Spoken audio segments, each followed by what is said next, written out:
이렇게 생각해 보세요. 그 동의하시는지 한번 생각해 보세요. 예, 들어갑시다. 그러니까 여러분들이 동의하는지 생각해 봐요. 아파트 값은 아파트를 사겠다는 사람들이 많아져야 가격이 오른다. 이 말은 동의하십니까? 그럼 수요가 증가하면 가격은 상승하는데 아파트를 사겠다는 사람이 적어지면 수요가 감소한다. 가격이 하락한다. 동의합니까? 네. 오케이. 그러면 집을 사겠다는 사람들이 집을 사기 위해서는 필수적으로 뭔가가 있어야 돼요. 뭐가요? 돈이, 구매력이 있어야 돼요. 돈이 있어야 돼요. 근데 지금 올해 경기보다 내년이 더 안 좋아질 가능성이 더 높습니다. 근데 이게 참 재미없는 게 말입니다. 우리 경제가 지금 안 좋은 게 우리 대통령 때문이 아닙니다. 앞서 했듯이 트럼프 때문이라고요. 예. 그러면 이제 그나마 그래 대통령이라면 뭔가 좀 새로운 정책을 한번 도입해 보는 좋지 않겠느냐. 그래서 제가 제안했던 게 아까 두 가지입니다. 주급 재활. 자, 그런데 그럼 여러분 두 가지를 동의했습니다. 아파트 값이 올라가려면 수요가 증가해야 된다. 그런데 그 수요가 증가하기 위해서는 구매력, 돈이 있어야 된다. 근데 경기가 점점 안 좋아진다면 이 구매력은 떨어질 수밖에 없다. 그럼 부동산을 사겠다는 수요자들은 어떻다? 준다. 그러면 부동산 경기가 지금 하향이라고 보기에는 조금 그렇습니다. 하향이라고 하더라도 하향 초기 단계인지는 모르겠지만 하향의 중간이나 끝선에 머물러 있지는 않습니다. 현재 상황은 부동산이 조금씩 올라가는 추세. 그러니까요. 가격의 상승 가지고 생각하시면 안 되죠. 예. 그러니까 보세요. 앞서 했던 부산의 집값이 뛴 것은 이 비정상적이지 않을까요? 그러니까 정상적이라는 것은 어떤 거냐면 기본적으로 수요가 버텨줘야 됩니다. 그러니까 갑자기 자금의 여유가 있는 사람들이 일시에 여러 채 아파트를 사들인 것을 가지고 그 가격을 정상적으로 봐야 될 것인지, 그리고 분양가 상한제를 실시한다고 하니 우리 아파트가 곧 재건축에 들어갈 거니까 그러면 이거 유리한데? 그러면 우리 아파트 값을 올린다든지 이것은 비정상이지 않을까요? 그런 비정상적인 지표를 가지고는 경기를 논할 수가 없고요. 그럼 부동산 경기만 가지고 얘기하면 부동산 경기에서 제일 중요한 지표가 뭐냐면 건축량입니다. 근데 건축량은 여러 가지가 있어요. 건축 허가량, 착공량, 완공량이 있는데 세 가지가 있거든요. 그런데 여러분들이 건설회사라고 전제해 보세요.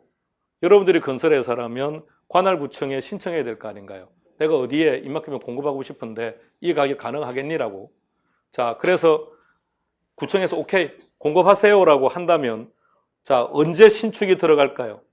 자, 2019년 11월 현재 관할구청으로 허가를 받았습니다. 그럼 언제 신축이 시작됩니까? 20년도요. 그죠? 2021년도요. 2022년도요. 그럼 언제는 부동산 경기가 좋아지는 겁니까? 2020, 2021, 2022년도에 부동산 경기가 좋아지겠죠. 자, 그렇다면 지금 이 상황에 건설회사들은 건축을 하겠다고 할까요? 안 하겠다고 할까요? 오케이. 그럼 지금 현재 건축량이 어떨까요? 적어질 거예요. 자, 그러면 2019년 다시 2020년도로 합시다. 2020년도에 부동산 경기가 좋을지 안 좋을지는 언제를 봐야 될까요? 그로부터 2, 3년 전으로 가봐야죠. 응? 그로부터 2, 3년 전에 부동산 경기가 아주 좋았다고 전제해봐요. 그럼 건설회사들은 어떻게 했을까요? 응? 그렇죠. 건설하겠다고 신청했겠죠. 그 구청에서 허가했어요. 그럼 때로는 선분양했겠죠. 돈 받았죠.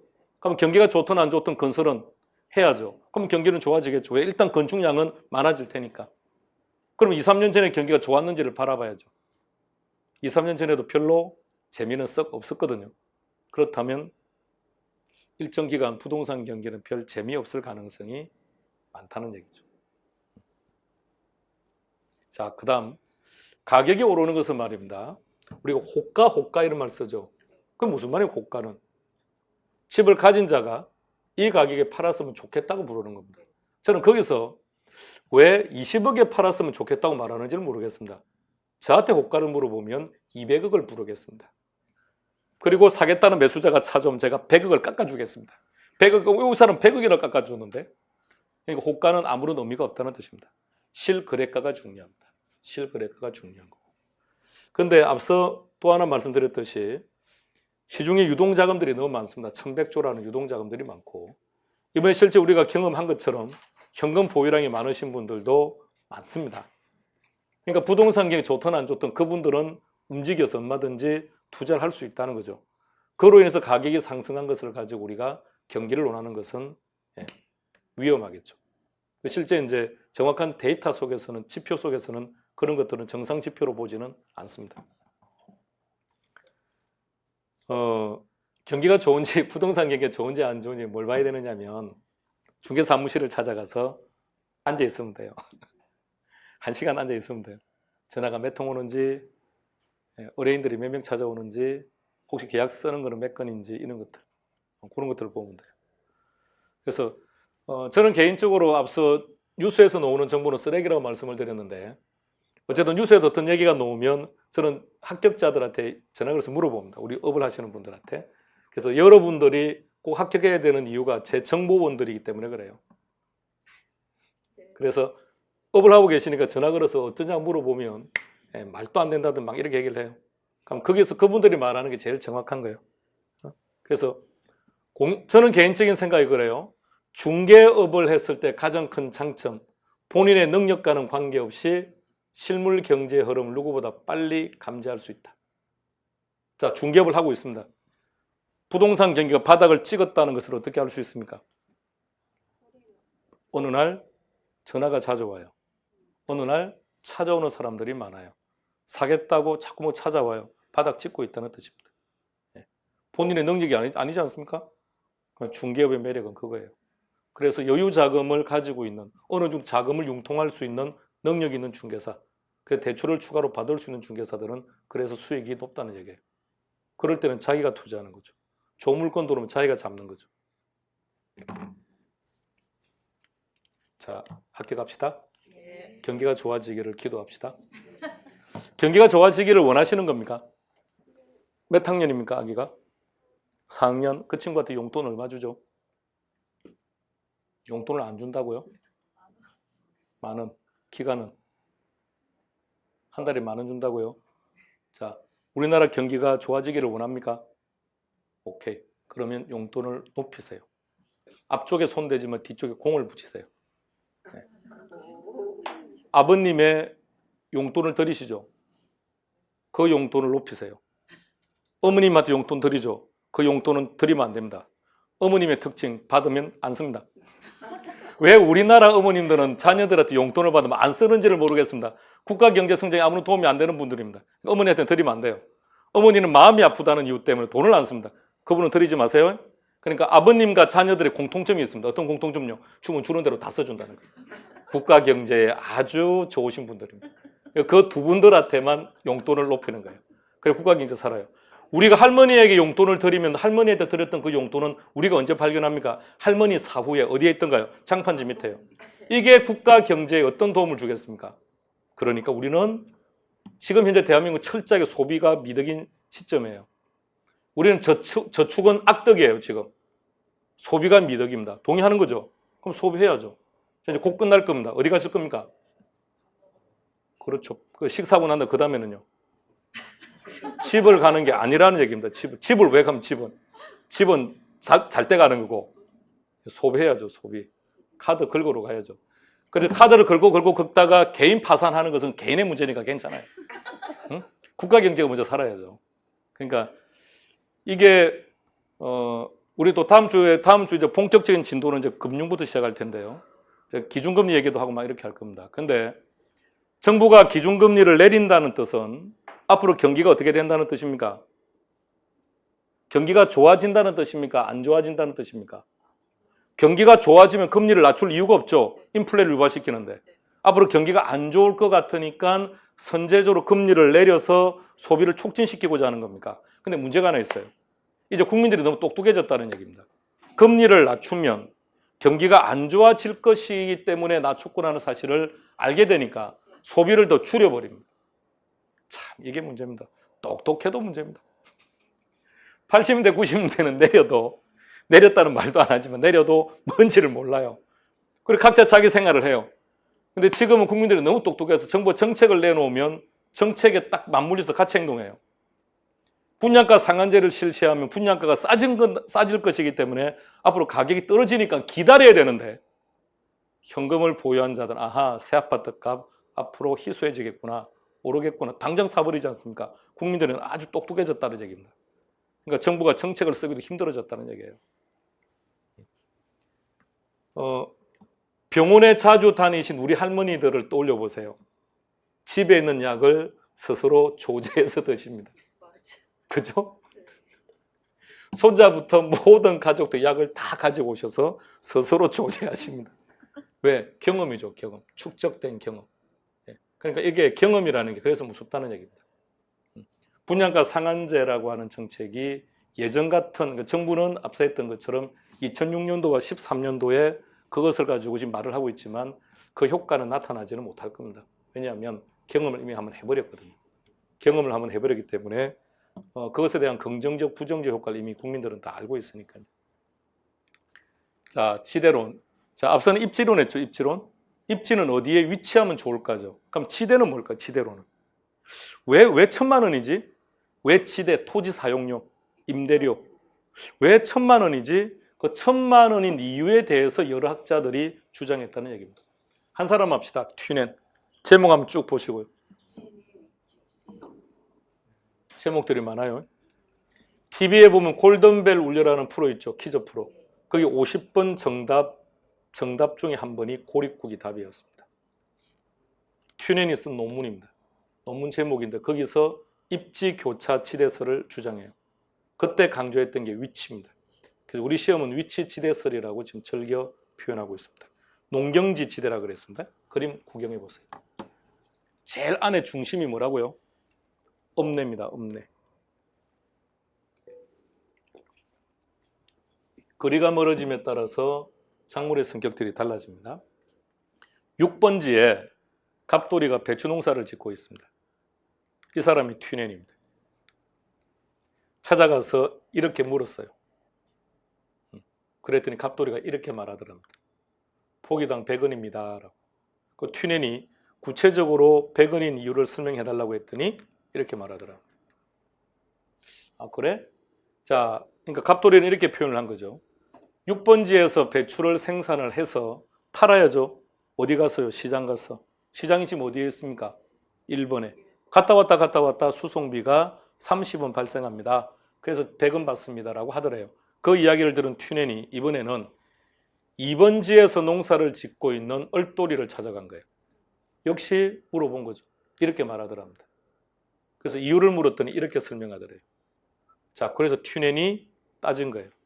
갑은 거리가 멀어서 수송비 30원 받는데 이해하겠는데 당신은 거리가 가깝죠. 2번이니까. 그래서 수송비가 10원밖에 발생하지 않는데도 왜 배추 가격을 100원 받습니까? 라고 물었더니 얼돌이 뭐라고 답했을까요? 오케이. 지대가 비싸서 그렇습니다. 라는 거예요. 자, 잘 보세요. 갑돌이는 수송비 얼마죠? 30원. 얼돌이는 얼마죠? 10원. 차이가 얼마죠? 20원이죠? 그게 결론입니다. 수송비 절약분이 지대입니다. 이게 이제 시험 문제고 답인 거예요. 자, 그래도 조금 더 구체적으로 가볼게요. 요걸 가지고 한번 따져보세요. 100원 이꼴 70원 더하기 10원 더하기 20원. 맞나요? 그걸 말로써 표현해 보세요. 배추 가격은 매상고라고 해도 되니까. 자, 표현해 보세요. 매상고 이꼴 생산비 더하기 수송비 더하기 치대. 자, 그것을 가지고 치대를 정의해 보세요. 나머지 앞으로 다 빼버리면 되니까. 매상고에서 생산비와 수송비를 뺀 값. 저 빨간색과 파란색이 답입니다. 됐습니까? 근데 우리는 저건 당연히 알아야 되지만 그림을 좀 기억해 놓읍시다. 그림을 기억하면 문제가 어떻게 바뀌든 답을 찾아갈 수 있습니다. 집이 어디죠?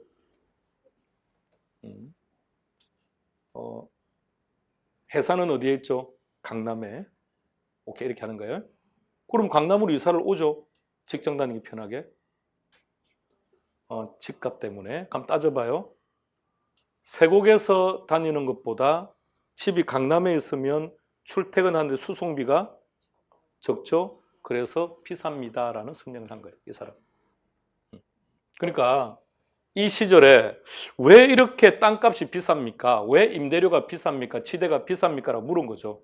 그 튠에는 이렇게 설명했다고. 당신이 중심 가까이 그러면 오세요. 중심 가까이 오면 그만큼 수송비는 적게 들어가지 않습니까? 그 전략분만큼 지대는 비싼 겁니다. 이렇게.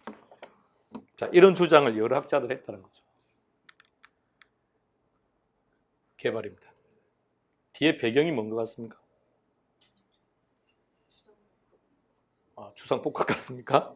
저 위에 거는 뭔가요? 그래요. 비둘기가 막 날아가고 있습니다. 개발 방식이 아주 다양한데요. 아주 많아요. 근데 최근에 가장 핫한 게 얘입니다.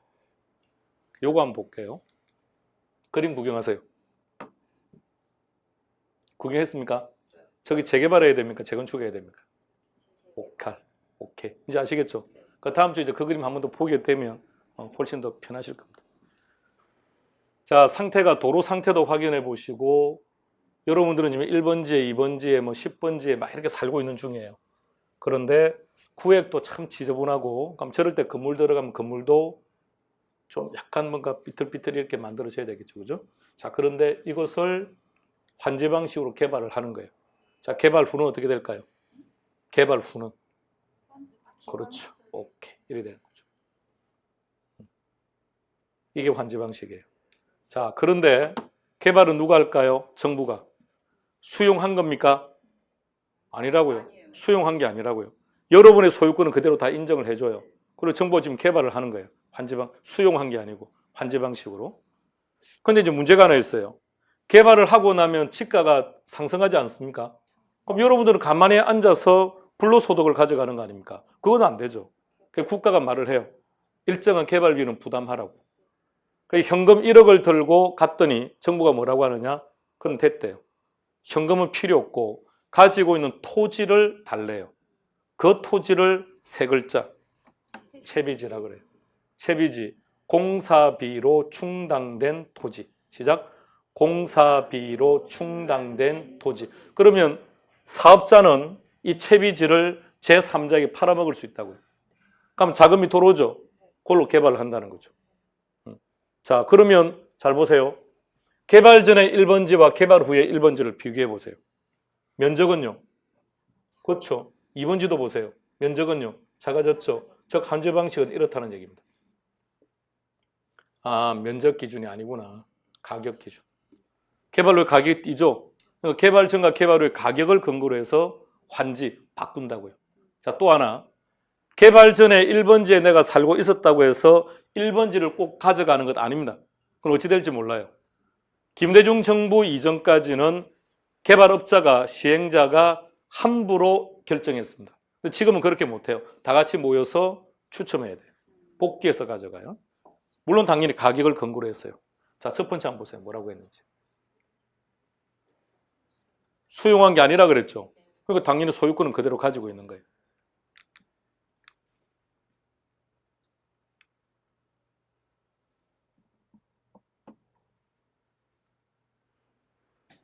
첫째 줄 한번 보세요.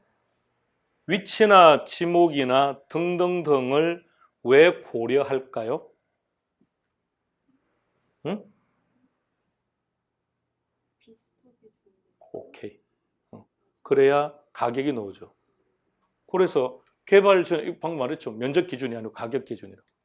그러니까 개발 전에 그것을 근거로 가격이 나올 것이고, 그럼 그것을 근거로 해서 일정한 면적이 줄어든 대신에 비슷한 조건의 가격으로 환지하는 거죠. 자, 두째 줄 보세요. 사업에 소요된 비용, 이게 뭐죠? 채비지. 셋째 줄 제일 앞에 공공용지 뭐죠? 공원. 그죠? 제외한, 자, 이게 법 조문이고요. 이게 시험 지문이에요. 제외한 토지를 토지 소유자에게 매각한다. 이렇게 하면 출제된 적도 있습니다. OX, X. 그래서 내용을 암기하지 마시고 그림을 머리에 넣어두는 게 어떤 형태의 문제든 답 찾기가 편하다고. 이거 그리는데 시간 많이 걸렸습니다. 야, 이거는 얘는 편했는데 이걸 그리는 게 지저분하게. 아이씨. 자, 갑니다. 세 번째 보세요.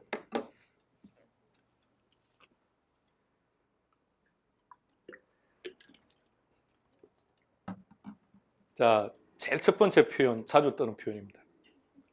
수용을 설명해 보세요. 수용 방식의 단점. 오케이. 그거가 대립되는 표현이에요. 그러니까 수용은 정부가 수용을 한 보상금을 줘야죠.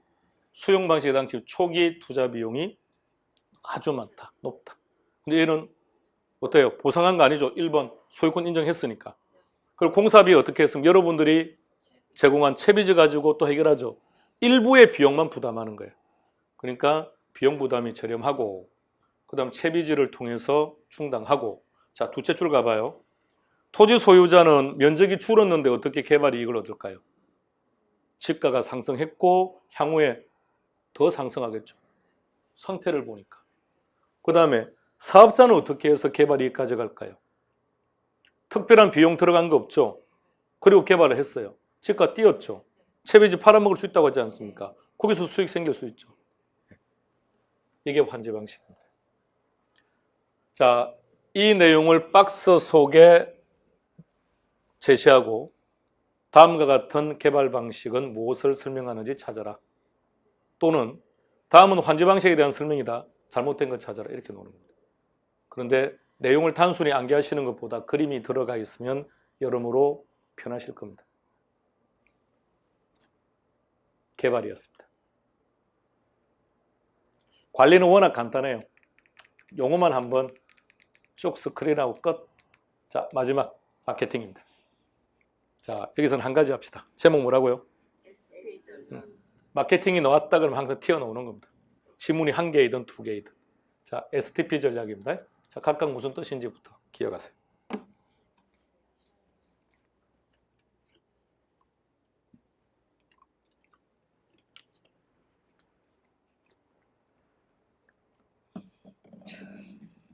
다음 주 금요일은 30분 빨리 옵니다. 아침에 시험 볼 겁니다. 오늘 한 거. 오늘 한 범주 안에서만 시험 볼 겁니다. 그래서 반 편성할 겁니다. 20점 반, 30점 반, 50점 반으로 반 편성할 겁니다. 그게 시장 세분화입니다. 수강생을 성적별로, 남녀, 연령별로 또는 소득별로 나누는 것. 또 자기 혼자 다음 주 30분 빨리 와가지고 왜 시험 안 보지 또 이러세요. 네. 또 전날 또 목요일이나 또 금요일 아침에 오늘 또 시험 본다는데 가지 말까 또 혼자 그렇게 하세요. 자, 갑니다. 다른 거는 기억 안 나고 시험 본다 이것만 기억을 또 하고 있습니다. 자, 가세요. 그럼 자 보고 정의하세요. 가운데 거는 필요 없는 거 아닙니까? 결론은 무엇에 따라서 구분했는지는 알 필요 없는 거니까. 제목 읽고 답 읽고 시작. 시장 세분화란 소비자 나눈다. 소비자 나눈다. 자, 그래서 방금처럼 20점 반, 30점 반, 50점 반 나누었다면 가장 자신 있는 집단을 선택하는 거예요. 그게 타겟팅.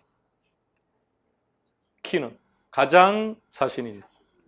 그러니까 정확히 말하면 가장 자신 있는 수요자 집단을 선택하는 건데 너무 기니까 가장 자신 있는 타겟팅이죠. 그 다음에 차별화입니다. 차별화는 키가 어디에 위치, 이게 키인데 느낌이 확 와닿지 않을 거예요. 자, 그래서 예시를 하나 들고 이것을 기억하는 걸로 합시다. 우리의 꿈은 막둥이 아별 합격인데 중개업을 해야지. 내 건물에서 중개업 하는 거죠. 오케이. 몇 층짜리 건물에서? 10층 하면 너무 오래 걸린다, 막둥아. 좀 낮춰봐. 반만 하자, 반만. 5층. 자, 실면적은, 한 층의 실면적은 100평. 그러면 우리는 1층 30평에는 중개사무실, 다른 데보다 멋지게 꾸며야 되니까 70평에는 커피숍. 그거 내가 운영하고 나머지는 다 임대하는 걸로요. 자, 해봤습니다. 오케이. 그럼 표정이 아주 밝아야 될 텐데요.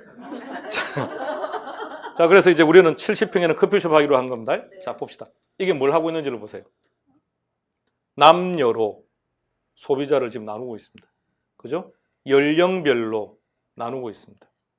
누군가는 에스프레소를, 누군가는 좋아하고 있대요. 자, 지금 뭐 하고 있는 겁니까? 이게 시장 세분화예요. 이게 시장 세분화. 소비자를 뭐 한다고요? 나눈다. 가운데 뭘 근거로 나누는지는 알 필요 없고요. 소비자를 나누는 거. 자, 나누었습니다. 막둥이는 누구를 타겟팅 하실랍니까? 어떤 고객? 여성? 막둥아, 결혼해야지요. 막둥아, 결혼해야지요. 자, 아이, 그건 너무 속보이니까 요거 합시다, 요거. 자, 타겟팅 했습니다. 그거를 대상으로 판매를 하는 거죠. 자, 이게 타겟팅입니다. 확인하세요. 앞서 우리는 뭐라고 했습니까? 가장 자신 있는. 그래서 누구를 공략할 것이냐. 세분화 시켰으니까 누구를 공략할 것이냐 이 말이죠. 자, 이제 차별화인데요. 그림 한번 보시겠습니까? 가격이 비싸다, 싸다, 인지도가 높다, 낮다 이거예요.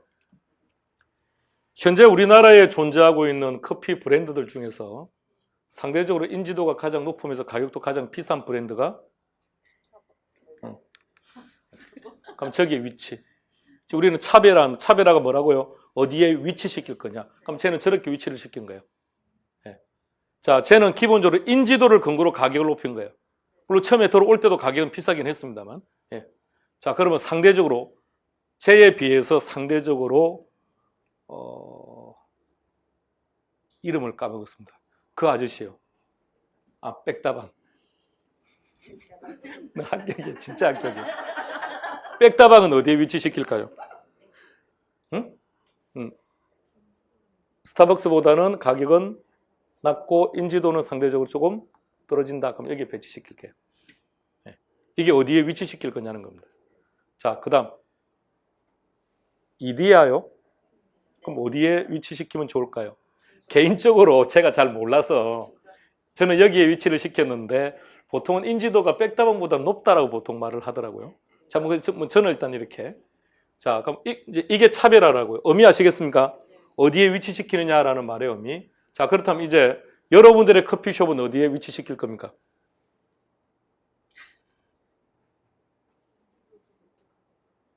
인지도를 높인다? 그 광고비를 대체 어떻게 해결하려고? 어느 쪽으로? 자, 그게 요쪽에? 자, 그게 뭐라고? 이게 차별화. 보세요, 뭐라고 되어 있는지. 자, 그럼 이걸 중개업으로 바꿀게요. 중개업으로. 여기를 컨설팅으로 놓을게요. 여기는 고객의 기분을 맞춘다. 이렇게 놓을게요. 여러분들은 어떤 생각이십니까? 여러분들 다 중개 사무실은 다 한 번씩 가보신 거죠? 그 사무실에 갔을 때 공인중개사가 정확한 컨설팅을 해주는 사람과 계약을 체결했습니까? 아니면 컨설팅은 별로 관심도 안 쓰고 있는데 기분을 맞추어주는, 오늘 참 이쁩니다. 이 표현 들으면 좋아해야 되는 거 아닙니까? 처음 듣는 이야기일 수도 있는데. 자, 이런 립 서비스를 했을 때가 여러분들은 계약서에 도장 찍습니까? 전자부자. 정말로요? 근데 현업하시는 우리 합격자들한테 물어보면 많답니다. 참 이게. 그래서 답답하답니다. 본인도. 그러니까 본인이 계속 컨설팅을 했는데 매번 그냥 계약 쓰지 않고 갔다 왔다 여러 번 했던 고객이래요. 근데 사무실에 50대 후반쯤 되는 중개 보조원 하시는 주부님이 계시대요. 이분이 립 서비스가 아주 좋대요. 그날 왔을 때 그렇게 말했답니다. 입술 색깔하고 옷 색깔이 너무 잘 어울린다고, 아주 이쁘다고. 그날 계약서를 쓰더랍니다. 이런 책이랄 이게. 근데 이런 고객이 많답니다. 참. 그러면 여러분들은 어디에 위치시킬 겁니까? 응? 아니 그러니까 컨설팅하고 고객의 기분을 맞춘다. 어디 쪽에 중개업을 중간에? 그러니까 이렇게 하는 게 좋지 않을까요? 우리 같으면 나는 만일 내가 컨설팅에 강하다면 나는 컨설팅 쪽으로 딱 붙어버리고 대신에 중개 보조원을 조금 이렇게 립 서비스를 잘 하시는 분들을 통해서 이렇게 한다든지. 이제 개인의 성향에 따라 하시면 되죠. 이걸 잘 하시는 입장이면 그렇게 하시면 되고요. 그렇지 않는데 괜히 얼굴은 인상 쓰고 있으면서 입술만 말만 이렇게 할 수는 없는 문제 아닙니까? 그러니까 이것이 어디의 위치라는 말입니다. 나는 고객 기분을 맞추는 데는 크게 자신이 없으나 정확한 컨설팅을 하는 데는 자신 있다 그러면 이렇게 간다든지. 컨설팅은 자신이 있습니까? 제가 갭 투자를 물었을 때부터 답변을 못 했는데. 그럼 나는 컨설팅을 잘 못해. 그런데 고객 기분은 내가 확실히 맞출 자신이 있어. 그럼 이렇게 놓는다든지. 이게 어디의 위치? 이게 차별화. 그러니까 차별화는 그냥 정의만 보면 이 느낌이 확 안 와요. 위치시킨다는 말이 뭐지? 자꾸 이렇게 해서 제가 그림을 가지고 와서 설명을 드립니다. 이게 STP 전략입니다. 항상 개론 수업 시간에 이멘트가 뜨면 헤어진다는 말입니다. 그러니까 이멘트가 안 뜨면 나 계속 있구나라고 생각하시면 되고 이멘트가 뜨면 이제 살아 끝이다 이런 뜻입니다. 개론 앞으로 계속 이렇게 진행할 겁니다. 어떤 그림을 사용할 거냐는 것은 문득문득 생각이 나요. 앞서 재개발 재건 중 갑자기 생각나서 이번 주 화요일 날 생각이 나서 화요일 날 오전 수업 끝나고 그때 막 만들었습니다. 만들었는데 그러니까 그때그때 달라질 수 있어서 그래서 어떤 가급적이면 이해하기 용이한 쪽의 자료를 자꾸 쓸 생각입니다. 쓸 생각이고 그래야 오랫동안 기억해서 답을 찾을 수 있으니까요. 근데 1교시 때 말했던 거 생각해 보세요. 어찌됐든 우리는 시험을 봐서 합격을 해야 돼요. 컨설팅 능력 이런 것들은 나중에 나가서 하시면 되는 거고. 그래서 수업 시간에 시사적인 얘기도 많이 할 것이고요. 개론은 그 시사적인 문제들이 시험에 나와요. 올해 가장 핫했던 게 2019년 핫했던 게 분야가 상한제니까 당연히 나온다라고 했고 나왔고요. 그런 거니까 시사적인 문제도 중요하고 등등 하니까 시사적인 부분도 얘기 드릴 거고요. 또 경제적인 흐름 또 얘기도 하겠습니다만 3월 달이 넘어가고 이제 5월 달 넘어가면 이제 그런 얘기들은 다 안 할 겁니다. 그때 본격적으로 이제 시험용으로 가야죠. 근데 그 전까지는 그냥 그 전에 말씀드리는 뭐 경제 흐름 또 이런 것들이 시험과는 전혀 무관한 건 아니고요. 알고 계시면 답 찾는데 한결도 좋은 거니까. 개론은 철저하게 투자니까 투자와 관련된 기본적인 경제 지식을 알고 있으면 좋은 거니까요. 그래서 예전에는 경제신문 좀 보세요 그랬는데 이제는 뭐 거기까지는 좀 그렇고 합격하고 나면 보셔야 돼요. 중개사 공부를 한 4개월 정도 하시고 나면 경제신문이 보입니다.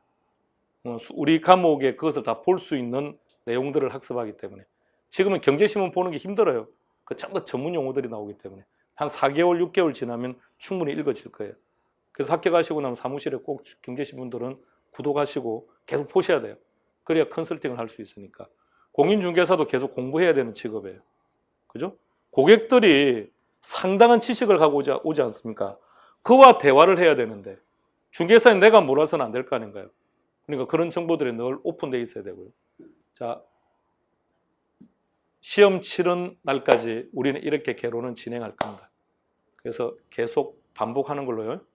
열심히 하지 말고 규칙적으로. 다음 시간에 뵙겠습니다. 수고했습니다.